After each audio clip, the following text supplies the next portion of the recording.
welcome to CrushTheStreet.com's Weekly Market Wrap-Up. In one of the more bizarre press conferences ever given by the White House, President Barack Obama issued a strong statement of support for Sony Pictures' decision to release what may be this year's most controversial movie, The Interview, to select theaters on Christmas Day.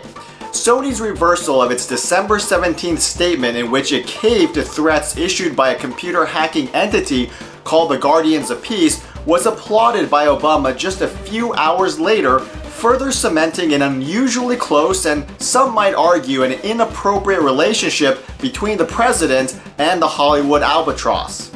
As has been widely reported, Sony has been weathering a public relations nightmare as alleged North Korean hackers broke into the multinational corporation's networks, exposing email communications of its top executives and creating an embarrassing and awkward environment within the entertainment industry.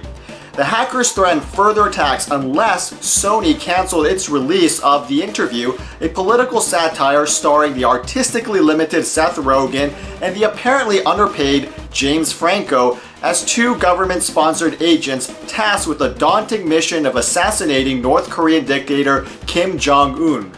The subject matter of the movie in question, as well as web-based forensic analysis, led the Federal Bureau of Investigation to pin the blame on North Korean terrorism. President Obama later promised a proportionate response to the isolationist country, which coincidentally suffered two internet blackouts following the White House statement. The unfortunate events that occurred to Sony reflect a relatively painless derivative of asymmetric warfare, a concept discussed in great detail by Jim Rickards.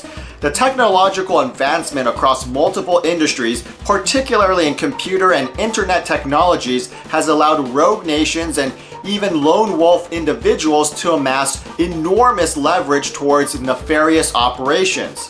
Any response leveled towards these agitators is bound to be asymmetric against the interests of the victimized party. What good is it to retaliate against an entity that has nothing to lose? Let's face it, North Korea is already a There's nothing that can be done to make that country any more than that which has already been done to themselves. The asymmetry also reflects the symbiotic nature of the global economic infrastructure. China, which has long been a staunch ally of North Korea, has shown signs of irritation with its neighbor, and for very good reason.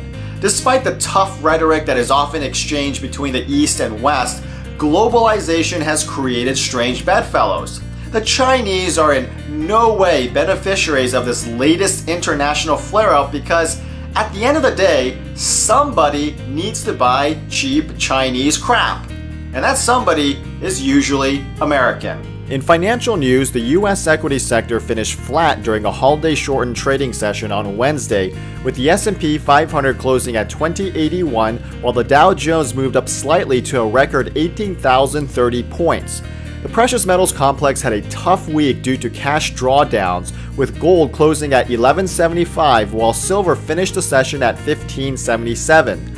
Palladium failed to build off of last week's momentum, with the most recent session ending at $807.